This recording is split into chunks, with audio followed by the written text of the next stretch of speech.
할렐루야. 옆에 있는 분들과 인사합시다. 말씀에 큰 은혜가 임할 것입니다.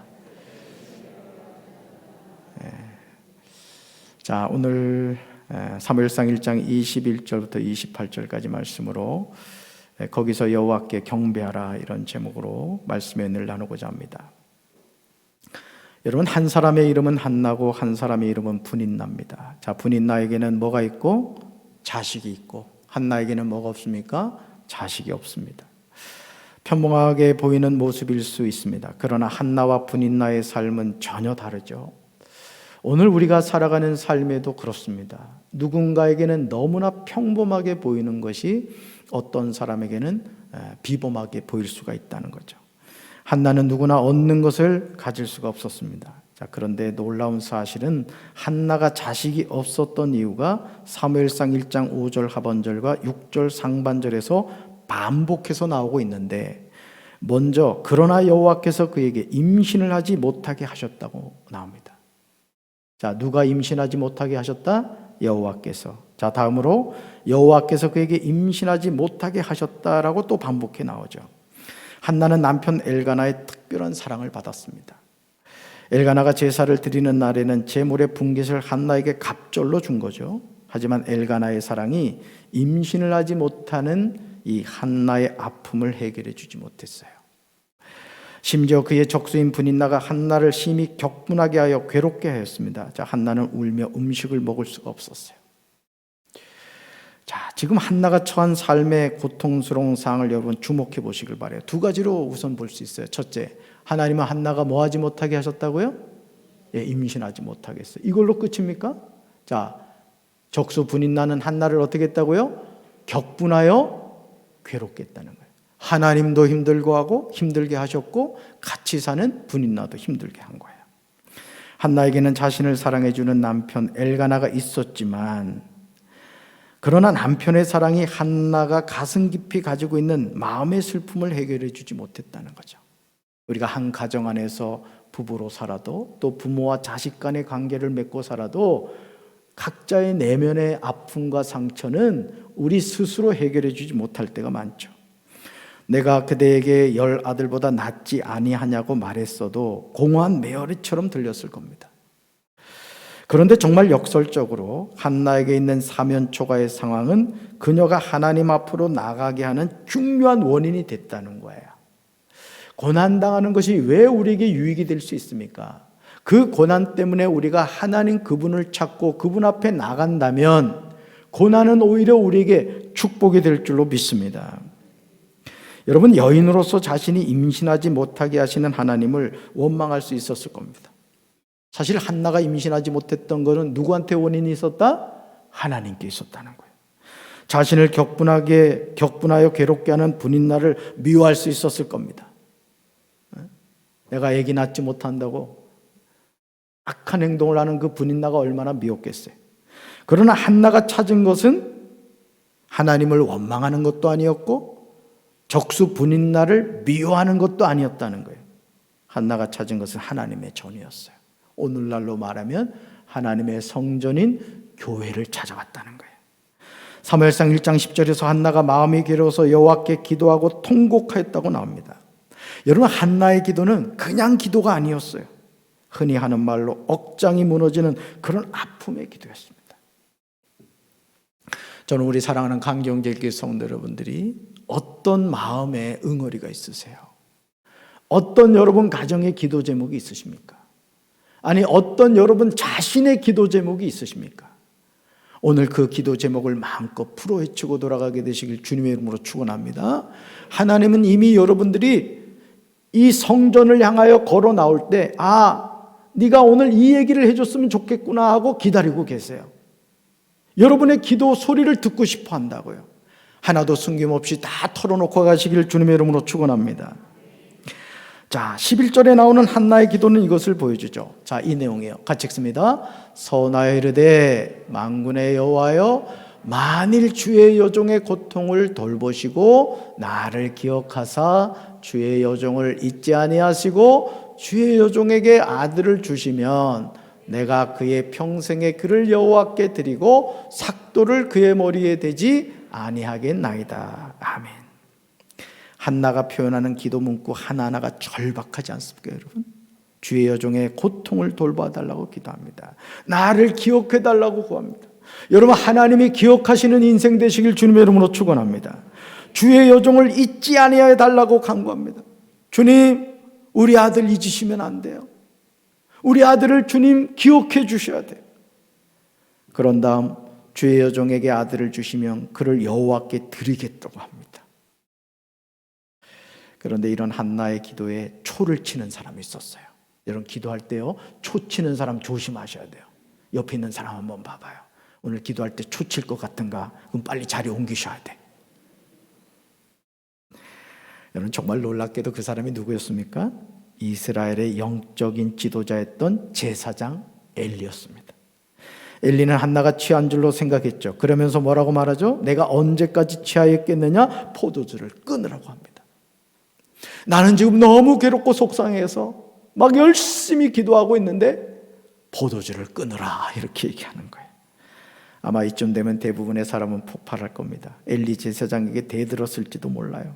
당신이 제사장이면 제사장이지, 나의 마음이 슬퍼서 여호와 앞에서 내 심정을 통한 것뿐인데 나를 악한 여자로 여기다니, 당신이 그러고도 진성 제사장입니까? 아마 그랬을지도 몰라요. 그러나 한나는 자신의 감정에 충실하지 않았습니다. 자신이 지금까지 말한 것은 나의 원통함과 격분됨이 많기 때문이라고 제사장 엘리야에게 이야기합니다. 여러분, 이 밤에 여러분 기도하실 때 여러분 기도의 초점을 놓치지 않게 되길 주님의 이름으로 축원합니다. 저는 여러분들이 이 금요 심야 기도회를 나오시든지 새벽 기도회를 나오시든지 여러분의 기도의 제목을 꼭 가지고 오시면 좋겠어요. 특별히 이런 A4 용지를 하나 준비하셔서 여러분 기도할 때 컨닝해도 아무도 모릅니다. 다 눈 감고 있기 때문에 여러분이 보고 하셔도 모른다고요. 그래서 여러분이 그 기도의 제목을 다 외울 때까지 보면서 기도하십시오. 우리 큰아들을 위해서, 우리 큰딸을 위해서, 우리 남편을 위해서, 또 우리 교회를 위해서, 또 담임 목사를 위해서, 또 여러분 속돈들을 위해서 여러분 기도하는 구체적인 기도의 제목을 가지고 오셔야 돼요. 할렐루야. 자, 그러자 엘리가 뭐라고 말해요? 평안히 가라고 하면서 이스라엘의 하나님이 내가 기도하여 구한 것을 허락하시기를 원한다고 하죠. 정말 평범하게 보일 수 있는 장면이지만 그렇지 않습니다. 제사장 엘리의 말을 들은 한나는요, 엘리야에게 이렇게 말해요. 당신의 여종이 당신께 은혜 있기를 원한다. 그리고요, 그 기도를 받은 이후에 이렇게 나오죠. 가서 먹고 얼굴에 다시는 근심빛이 없었다는 거예요. 자, 한나는 엘리 제사장의 그 말을 어떻게 한 거예요? 믿은 거예요. 오늘로 말하면 아멘으로 받아들인 거예요. 그래서 한나의 얼굴에서 뭐가? 근심빛이 사라졌어요. 저는 우리 강경제일교회 성도 여러분들의 얼굴에서 근심빛이 다 사라지게 되길 주님의 이름으로 축원합니다. 가서 먹고 얼굴에 다시는 근심빛이 없었어요. 자, 이런 한나를 드디어 하나님이 생각해 주셨어요. 자, 누가 생각해 주셨다? 하나님이. 자, 한나가 임신하고 때가 이름에 아들을 낳아 사무엘이라 이름하였습니다. 아들의 이름에서 한나의 신앙 고백이 드러나고 있음을 보게 되죠. 우리 성도들도 이렇게 자녀의 이름을 짓는 걸 보면은 그 이름에 자신의 신앙 고백이 담겨 있는 것을 보게 돼요. 내가 여호와께 그를 구하였는데 주신 아들이 사무엘이란 뜻입니다. 한나의 삶에 있었던 세 가지 장벽을 여러분 기억하십니까? 세 가지 장벽이 한나에게 있었어요. 가장 첫 번째 장벽이 뭐였죠? 가장 첫 번째 장벽, 하나님이 임신을 막으셨어요. 정말 어떻게 할 수 없잖아요. 자, 두 번째 장벽이 뭐예요? 분인나가 한나를 심히 격분하여 괴롭게 하였습니다. 자, 마지막으로 뭐죠? 제사장 엘리가 한나를 악한 여자로 여겼습니다. 자, 그러나 한나는 세 가지 장벽을 뛰어넘었어요. 오늘 여러분이 이 심야 기도 때 여러분을 가로막고 있는 장벽이 무엇인지 저는 모릅니다.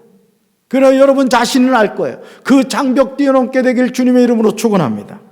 한나가 하나님이 막으셔도, 분인나가 심히 격분하여 괴롭게 하여도, 제사장 엘리가 악한 여자로 여긴다 할지라도 그걸 뛰어넘어야 돼요. 사랑하는 성도 여러분, 오늘 우리 삶에도 한나가 경험한 세 가지 장벽이 존재해요. 아니, 더 많은 장벽이 있을 수 있습니다. 우리가 그 장벽을 어떻게 넘어설 것입니까? 우리는 한나의 기도를 우습게 생각해서는 안 돼요. 하나님이 막으신 삶의 문제를 무엇으로 해결하겠어요? 하나님이 임신하지 못하게 하는데 여러분 어떡하겠어요? 하나님이 내 인생을 붙잡고 계신데 여러분 무슨 힘으로 그 문제를 해결하겠습니까? 나를 조롱하는 적수인 분이 나를 어떻게 이기겠어요? 나는 아무 잘못도 없는데 자꾸 말을 만들어내는 거예요. 너무너무 속상해. 밥맛이 뚝 떨어져요. 그런 적수 분인 나를 여러분 어떻게 해결하겠어요? 나를 오해하는 엘리를 어떻게 이해하겠습니까, 여러분? 하지만 풀리지 않고 꽉 막힌 것 같은 삶의 문제는 의외로 간단한 해결 방법이 있었습니다. 바로 그것이 하나님 앞으로 그 문제를 가지고 나아가는 거예요. 아멘. 내 삶 앞에 떡 버티고 있는 인생의 그 장벽을 누구한테 가지고 가야 된다고요? 하나님 앞으로. 할렐루야. 성경 66권에서 하나님은 우리에게 하나님 자신이 어떤 분이신지 계속해서 보여줍니다. 자, 그 가운데 한 말씀이 누가복음 1장 38절에서 가브리엘이 마리아에게 한 말이에요. 바로 이 말씀이죠. 같이 읽습니다. 되죠. 하나님의 모든 말씀은 능하지 못하심이 없느니라. 아멘. 새 번역은 이 구절을요, 하나님께는 불가능한 일이 없다, 이렇게 번역하고 있어요. 믿으십니까? 오늘 이 밤에 그 하나님 만나시겠어요? 아멘 안 하신 분들은 뭐예요? 여러분 불가능이 없으신 하나님 믿으십니까? 그럼 여러분이 어떤 병에 걸렸든지 하나님이 치료하는 거 믿으세요? 여러분의 통장에 하나님께서 돈을 채워주신 거 믿으세요? 정말이에요? 구하시기 바라요. 그럼요. 하나님이 누구에게 주시겠습니까?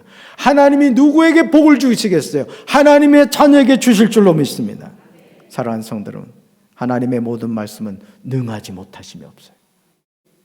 창세기 18장 14절에서 하나님은 아이를 낳지 못하는 사라에게 여호와께 능하지 못한 일이 있겠느냐, 기한이 이를 때 내가 내게로 돌아오리니 사라에게 아들이 있으리라고 하십니다.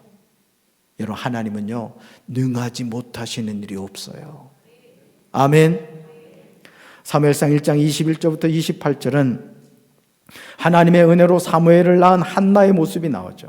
자, 엘가나와 그의 온 집이 여호와께 매년제와 서원제를 드리러 올라갑니다. 자, 그러나 한나는 함께 올라가지 않아요. 그 이유는 아이를 젖대거든 한나가 아들을 데리고 가서 여호와 앞에 뵙게 하고 거기에 영원히 있게 하기 위함이에요. 자, 남편 엘가나가 한나에게 뭐라고 말하죠? 당신 생각에 좋을 대로 하라고 하면서 아이가 젖을 뗄 때까지 집에 남아 있으라고 합니다. 자, 그러면서 남편 엘가나가 이렇게 말하죠. 여호와께서 말씀하신 대로 이루어 주시길 바란다. 자, 그리하여 한나는 집에 남아서 아들이 젖을 뗄 때까지 돌봤습니다. 여러분 하나님의 부름을 받아도 하나님의 때까지 기다려야 돼요. 자, 한나가 아들 사무엘을 어떻게 낳았습니까? 쉽게 얻은 아들이 아니죠. 그런데도 한나는 자신이 사무엘상 1장 11절에서 하나님께 서원한 것을 잊지 않았어요. 여러분 서원은 누구하고 약속이에요? 하나님과의 약속이에요.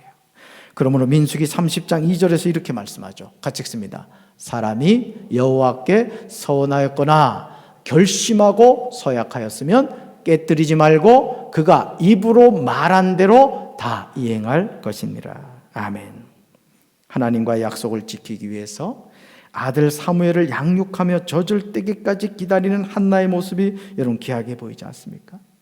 한나는 젖을 뗀 후에 사무엘을 데리고 여호와의 전이 있는 실로로 올라갑니다. 그러면서 하나님께 드릴 예물을 준비하죠. 한나는 3년 된 수소 한 마리를 끌고 밀가루 한 에바와 포도주가 든 가죽부대 하나를 가지고 실로로 올라가요. 물론 서원한 어린 사무엘도 데리고 갔습니다. 뭐하러요? 하나님께 바치려고. 여러분 마치 여러분 아브라함에게 아들 이삭, 100세가 되어서 낳은 아들 이삭을 모리아 산에 바치라고 했던 그 장면이 생각나지 않으세요? 이제 사무엘을 하나님께 바쳐야 되는 상황이에요. 아들과 헤어져야 하는 순간이죠. 얼마나 고통스러웠겠습니까? 야베스처럼 고통스럽게 낳은 아들이 아닙니까? 나의 원통함과 격분됨이 많기 때문이라고 하면서 엘리 제사장에게 자신의 심정을 고백했던 한나예요. 자, 그럼에도 한나는 하나님과의 약속을 잊지 않았어요. 자, 이런 신실함이 필요합니다. 저는 우리 강경제일교회 성도 여러분들이 1년 전, 5년 전, 10년, 아니 20년 전 하나님과 약속한 것이 있다면 꼭 지키게 되실 주님의 이름으로 축원합니다. 자, 그들은 소를 잡아 제물로 바쳐요. 그리고 나서 한나는 사무엘을 데리고 엘리야에게 갔습니다. 자, 이렇게 말하죠. 제사장님, 나를 기억하시겠습니까? 내가 주님께 기도를 드리려고 이곳에 와서 제사장님과 함께 서 있던 바로 그 여자입니다. 젖을 뗀 이후에 엘리 제사장의 그 말을 믿고 근심빛이 사라졌어요. 그리고 하나님의 때가 되었을 때 임신하지 못하던 한나가 아들 사무엘을 낳았어요. 그리고 젖을 뗀 이후에 그 아들을 데리고 자신에게 축복의 말을 했던 엘리 제사장을 찾아온 거예요. 여러분의 삶에도 이런 은혜가 있게 되기를 주님의 이름으로 축원합니다. 매주마다 여러분 가운데 담임 목사실을 찾아와서 목사님, 말씀대로 제가 이렇게 기도했는데요, 하나님이 이렇게 응답해 주셨어요. 담임 목사실에 줄을 서고 기다릴 수 있게 되길 주님의 이름으로 축원합니다. 여러분, 하나님은 어떤 분이라고요? 불가능이 없으신 분이라고 했어요. 믿고 구한 대로 받으시길 주님의 이름으로 축원합니다. 아마 엘리 제사장은 자신이 한나에게 했던 말을 기억하지 못했을지도 모릅니다. 뭐라고 했죠? 같이 읽습니다. 평안히 가라. 이스라엘의 하나님이 내가 기도하여 구한 것을 허락하시기를 원하노라. 아멘. 오늘 저는 이 밤에 사랑하는 강경제일교회 성도 여러분들에게 엘리 제사장의 심정으로 똑같은 말씀을 드리고 싶습니다. 평안히 가십시오. 이스라엘의 하나님이 우리 사랑하는 강경제일교회 성도 여러분들이 기도하여 구한 것을 허락하시기를 원합니다. 할렐루야. 그런데 사무엘상 1장 27절 보세요. 한나는 자신이 엘리가 말한 대로 응답받았음을 전합니다. 이런 간증이 있어야 돼요. 여러분, 속회에 모여서 해야 할 일이 뭔지 아십니까? 한 주 동안 내가 하나님 앞에 살면서 지은 죄 고백이 있으셔야 돼요. 그래서 속회 안에서 여러분 자신이 한 주 동안 하나님을 떠났던 죄를요, 숨김없이 다 고백하셔야 됩니다. 야고보서 5장 18절이 여러분 속회를 존 웨슬리 목사님이 만든 근거예요. 그 구절이 너의 죄를 고백하며 병 낫기를 위하여 기도하라는 말씀이거든요. 자, 그리고 그 속해서 여러분 뭘 해야 됩니까? 간증을 하는 거예요. 하나님께 이렇게 기도했더니 이렇게 응답받았다. 마치 한나처럼요. 자, 뭐라고 얘기하죠? 저는 아이를 가지기 위해서 기도드렸습니다. 여호와께서 제 기도를 들어주시고 이 아이를 저에게 주셨습니다. 우리가 기도할 때 하나님은 우리의 기도를 듣고 계신 줄로 믿습니다. 우리가 구하여 기도한 바를 하나님은 기억하시고 하나님의 때에 응답해 주시는 줄로 믿습니다. 하나님이 응답해 주실 때 그때 우리는 자신이 하나님 앞에서 서원했던 그 기도의 내용을 기억해야 돼요. 그리고 그 약속을 지켜야 됩니다. 가난하던 때 부유함을 구해서 하나님이 응답해 주셨을 때 하나님을 떠나면 안 돼요. 주님, 저에게 이런 물질 주시면 제가 이렇게 주님을 위해서 일할게요. 하나님이 그렇게 복 주시니까 뒤도 돌아보지 않고 가는 일이 있어서는 안 된다. 병 들었을 때 주님 이 병만 치료해 주시면 제가 주님의 일을 열심히 하겠다는 약속을 버리면 안 됩니다. 한나는 하나님과 약속했던 자신의 소원을 충실하게 이행합니다. 자신의 기도에 응답해 주신 하나님께 배은망덕하지 않았어요. 자, 사무엘상 1장 28절에 이런 말씀이 나오죠? 같이 읽습니다. 그러므로 나도 그를 여호와께 드리되 그의 평생을 여호와께 드리나이다 하고 그가 거기서 여호와께 경배하니라. 아멘. 자, 한나에게요, 어떻게 얻은 아들이? 어떻게 얻은 아들인데 그 아들을 뭐 한다고요? 나도 그를 여호와께 드리되 그의 평생을 여호와께 드린다는 거예요. 하나님께 바친 거예요. 놀라운 것은요, 그가 거기서 여호와께 뭐 했다고요? 경배했다는 거예요. 신실하신 하나님을 찬양했다는 거예요. 나에게 있는 가장 소중한 것, 내 생명보다도 더 소중한 그 아들 사무엘을 하나님께 드리면서도 경배하고 있습니다. 사랑하는 성도 여러분, 지금 여러분에게 사무엘은 무엇이죠? 하나님께 기도해서 응답받으신 것이 무엇입니까? 여러분은 하나님과 그 약속을 지키셨습니까? 만약 그렇지 않다면 지금이라도 하나님과의 약속 지키시기 바라요. 서원은 꼭 지켜야 됩니다. 지금 한나가 제사장 엘리야에게 하는 말을 주목해 들어보시기 바라요. 두 가지예요. 이제 이 아이를 누구한테 다시 돌려드린다고요? 이 표현이 참 중요합니다. 자, 사무엘을 누가 한나에게 주셨죠? 하나님이. 그런데 이제 이 아이를 여호와께 뭐 한다고요? 다시 돌려드리는 거예요. 우리 부모님들이요, 꼭 기억해야 됩니다. 자식을 누가 주셨도? 자식은 여호와의 주신 기업이요, 대열매는 그의 상급이라고 했어요. 자식은 내 소유가 아니에요. 다시 돌려드려야 돼요. 어떻게 해요? 하나님이 기뻐하시는 자녀로 잘 양육해야 돼요. 할렐루야. 자, 두 번째, 이 아이는 평생도록 어떤 사람이 될 것이다? 여호와의 사람이 될 것이다. 여러분의 자녀가 하나님의 사람 되시길 주님의 이름으로 축원합니다. 자, 그런데 한나가 기도해서 낳은 아들 사무엘은 여호와의 전에서 여호와께 예배드렸습니다. 하나님께 바쳐진 아들이 된 거예요. 여러분, 우리 자녀는 하나님께 바쳐진 존재임을 믿으시길 바랍니다. 그래서 우리가 그 소중한 자녀들을 기도와 말씀으로 양육해야 될 줄로 믿습니다. 부모의 눈물의 기도는 우리 자녀를 보석으로 만드는 여러분 영적인 걸음이 된다는 사실을 믿으시길 바라요. 한나가 자신의 기도로 응답을 받은 사무엘은 한나의 소유가 아니었습니다. 왜냐하면 하나님께 바치겠다고 서운했기 때문에 그래요. 오늘 우리에게 하나님에 대한 이런 믿음의 결단이 필요한 줄로 믿습니다. 오늘 이 밤에 기도하실 때 여러분, 우리는 누구 소유라고요? 우리 몸 누구 거예요? 우리 생명 누구 거예요? 나에게 있는 모든 거 누구 거예요? 누구한테 돌려드려야 돼요? 하나님께. 이 밤에 여러분 부르짖어 기도하면서 혹여나 하나님 것을 내 것인 줄 착각하고 사신 분들이 계시다면 여러분 다시 믿음의 결단하시고 나의 남은 생에 하나님께 드리겠습니다. 나의 모든 것 하나님의 것임을 믿습니다. 오늘 한나처럼 하나님과의 약속을 지키는 우리 신실한 강경제일교회 성도들 되기를 주님의 이름으로 축원합니다. 가슴에 손 얹겠습니다.